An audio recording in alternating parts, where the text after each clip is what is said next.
Karibhoy Youth Federation Umsing Circle Kalashim ya kesenjam ban pelong ya ke lempung ilakai football kabala pelong ru Shibanta ban Ainam ai Burom ya ke Jingyo district Bapura jong Karibhoy district. Hakaba ya kani ke lempung la ai ketengru kum Karibhoy Day football tournament arja ka khandai.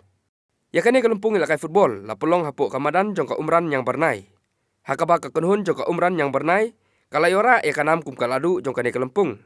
Dakaba pelimno ya ka kunhun jong ka nokka da ar la ka way goal. Hakajing kun ya ka final ka balalong menta ka Sauterik ujeliu arja ka khandai. Lawan berpenhap perdano ya kan ya kelempung ilakai football jong ka RBYF dau ba Jason Sokumi Molong MLA ka Umsing Constituency Kumukongsan. Hakajing don laru uba Bipul Tangkiu Presiden ka RBYF Sangkimi uba LK Sokumi Vice President ka RBYF Sangkimi uba Divan Warjri Presiden ka RBYF Umsing Circle bat uba Gershom Lumpuny Organizing Secretary lambat kui-kui kinong ilamba khamat ka RBYF Sangkimi. Kakunhun jong umran yang bernai, kabalayora ekanam kum kaladu, hakani kelempung ilakai football jong Karibhoy Day football tournament.